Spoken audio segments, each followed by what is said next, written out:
Hola, aquí a mi izquierda tengo a Iván Fernández. Él es pianista y pedagogo y lo que vais a ver a continuación es el concierto de música que ofreció en la Casa de la Cultura de Massamagrell el pasado 27 de abril, miércoles. Hola Iván, buenas tardes. Buenas tardes. Bueno, pues hemos quedado con él para tomar un café, para conocerlo algo más a él y que nos hable pues acerca de lo que, evidentemente, de lo que es su dominio y su mundo. A ver, para situaros brevemente, Iván se graduó con matrícula de honor en la Escuela Superior de Música de Cataluña, estudiando con su maestro Rafael Salinas Tello. Fue mencionado por su proyecto de investigación titulado Recursos expresivos en las últimas sonatas de Beethoven, interpretando las sonatas Opus 109, 110 y 111 de este compositor.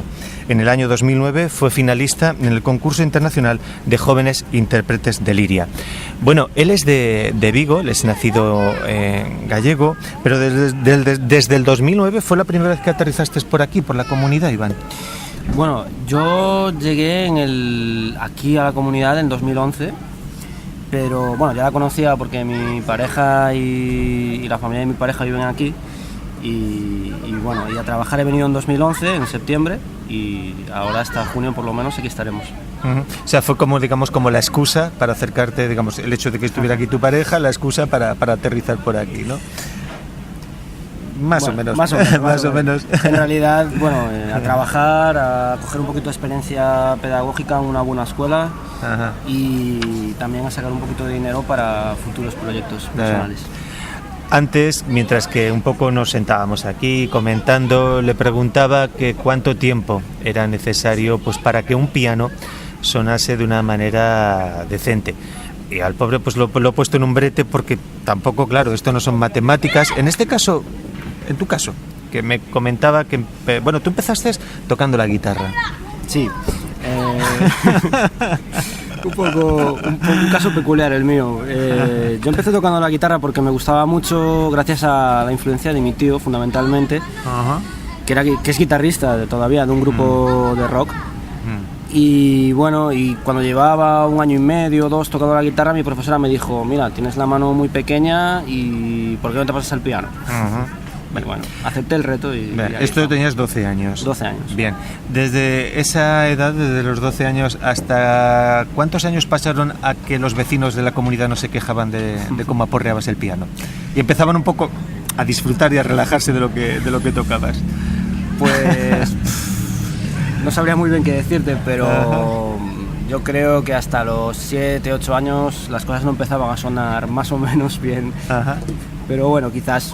porque yo no tenía mucho interés al principio, pero conforme íbamos avanzando, pues vi que me gustaba cada vez más y le ponía más horas y más esfuerzo por mi parte. En tu repertorio incluyes, compositores muy variados, desde Bach, Scarlatti, Haydn. De todos ellos, ¿cuál de ellos representa mayor desafío? ¿O cada uno tiene, digamos, su idiosincrasia? Cada uno tiene sus dificultades, sus cosas buenas, sus cosas no tan buenas, y con algunos me identifico más por un lado, con otros por otro, pero no sé, quizás para mí Beethoven es algo más, Me parece muy complicado porque es un compositor que no se toca mucho aquí en España, los pianistas, hablo del piano, por supuesto.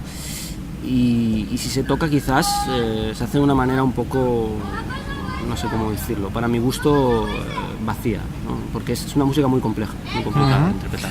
Sí, precisamente era un poco lo que te iba a preguntar, es decir, en ese proyecto de investigación, ¿por qué Beethoven? Es decir, ¿qué es lo que conecta de su música contigo? ¿Qué es lo que te llama la atención de este genio? Bueno, ¿o qué aporta él que otros no aportaron, digamos, hasta su época? Hombre, para mí Beethoven es una palabra, es un revolucionario en la música, ¿no? En su época innovó, creó cosas que, bueno, todavía me cuesta creer a mí que hayan sido escritas entonces, ¿no? Y él también tiene un elemento personal en su música que creo que conecta especialmente conmigo, no sé por qué, pero es el que quizás es mi compositor preferido. Y el que se me da mejor tocar, tal vez. Fue con él también un poco que empezaste a ir soltándote por ti solo, digamos, en tu propio aprendizaje, con el que entraste, para decir, bueno, como un desafío a tocar, fue de los primeros que adoptaste, ¿no? Sí. Ajá. Bien, de no haber sido Beethoven, ¿cuál hubieses elegido? Quizás. Yo creo que cualquiera, son todos geniales. Bueno, quizás Chopin también para mí es algo más que un gran compositor. Para mí es como, porque claro, tener en cuenta que él es un escenario, un piano, es casi un striptease ante un público que en teoría sabe o tiene unos ciertos criterios acerca de lo que quiere escuchar. Y qué responsabilidad, ¿no? Es decir, porque no es tocar el Paquito Chocolatero, es enfrentarse a gente, bueno, pues estamos hablando de clásicos, estamos hablando de repertorios que han tocado pues personas ya muy reconocidas. Enfrentarse con esto no es nada, no tiene que ser nada sencillo. No, pero ya estamos educados desde el principio, desde que empezamos a ello, ¿no? Desde pequeñitos ya los profesores se esfuerzan por... Lo primero de todo, te obligan a ir bien vestido, a saludar al público cuando sales y sobre todo a concentrarte en hacer lo que sabes hacer tú, porque estamos ahí porque nos gusta y porque sabemos hacerlo. Ajá. Sobre todo la disciplina, supongo, ¿no? La disciplina es un elemento pues muy presente en vuestras rutinas, en vuestra vida. Por supuesto, sí. Ajá. Bien, a ver, un poco, si no hubiese sido el piano en este caso, que conectaste con los 12 años, pasando de la guitarra al piano, con el que de alguna manera vas adquiriendo una habilidad, ¿cuál hubiese sido el instrumento que hubiese escogido de no existir este piano? Quizás con el violonchelo. ¿El violonchelo? Sí, porque, bueno, tiene unas capacidades expresivas tremendas, ¿no? Para mí es lo que más me guía en un instrumento, la capacidad que tengo de poder decir lo que yo quiero sin tener que usar palabras, y el cello es otro de los instrumentos que conectan conmigo por eso.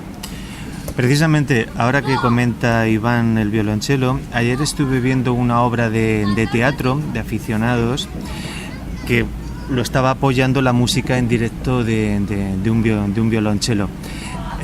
Para mí la obra pues no me dijo gran cosa, pero sin embargo la música apoyada por este instrumento, al hablar de todos los recursos expresivos, todas las carencias de la propia la obra, era el violonchelo quien las estaba rellenando de alguna manera. Bueno, es una anécdota personal con la que he conectado de una experiencia que tengo muy reciente.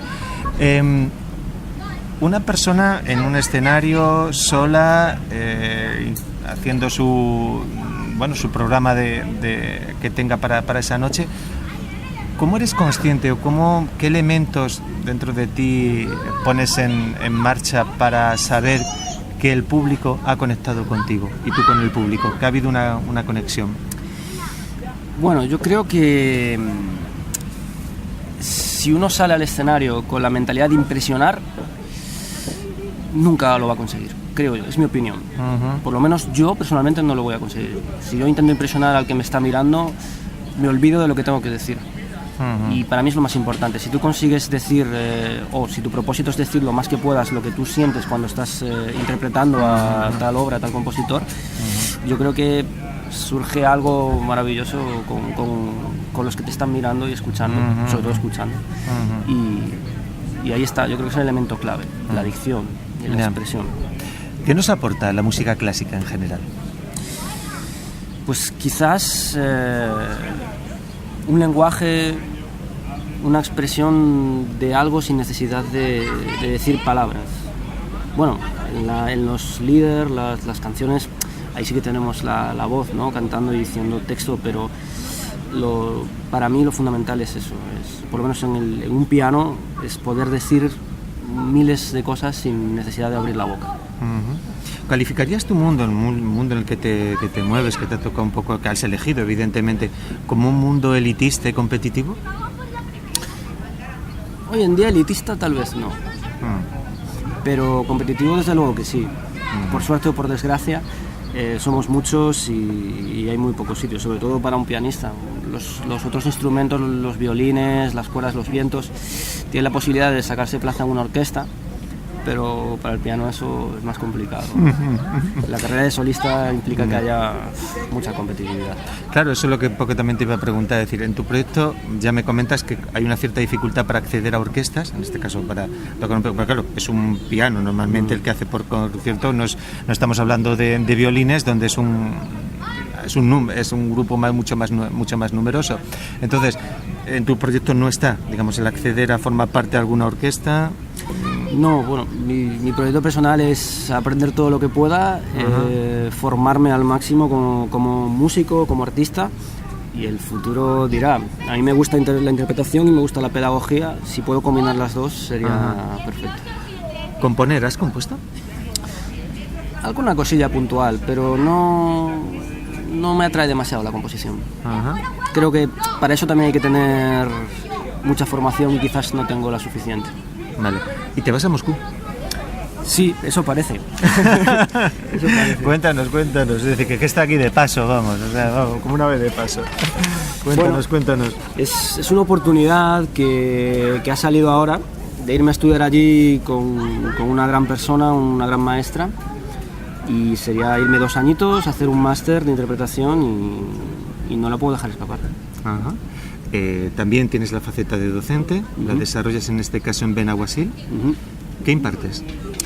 Doy clases de piano, doy clases de música de cámara y bueno, una asignatura que se llama Conjunto de Pianistas. Y luego, bueno, a gente que no es pianista también le hago clases de piano como instrumento complementario. De tus alumnos, ¿qué ves en ellos reflejado en ti? Es decir, cuando tenías su edad, los anhelos, ilusiones, ¿qué es lo que ves en ellos también? Con los que te sientes, con los que personalmente te puedes sentir identificado. Hombre, quizás la ilusión que tienen todos, porque bueno, Benaguasil es un pueblo en el que tienen una banda muy importante y hay un ambiente de músicos fantástico. Y eso, aunque el piano no es una parte tan importante de una banda, todos van y lo primero que quieren hacer es sentarse y tocar, charlar lo más mínimo y eso, la ilusión es lo que engancha un poquito, lo que hace que conecte yo también con ellos. Estoy muy ilusionado yo con ellos también. A una persona que no tenga un acercamiento al mundo de la música clásica, ¿con qué autores puede empezar? ¿Cuál es tu sugerencia para que se vaya introduciendo poco a poco en este mundo? Bueno, yo recurriría siempre a los grandes clásicos. Yo creo que si son grandes clásicos por algo son, ¿no? Por ejemplo, la 40ª Sinfonía de Mozart, la 5ª de Beethoven, etcétera, ¿no? Yo creo que son obras que se dejan escuchar muy bien y acaban, tarde o temprano te acaban gustando. Seguro, no conozco a nadie al que no le gusten las grandes obras. Yo, mi experiencia personal, curiosamente, fue a partir de la música de cine, de las bandas sonoras de música de cine, por las que al final acabé aterrizando dentro del mundo de la música clásica. Y precisamente fue a partir del estreno de una película, por el que más fue a partir de ahí cuando me interesé más en todo el mundo clásico, que fue a partir de Amadeus.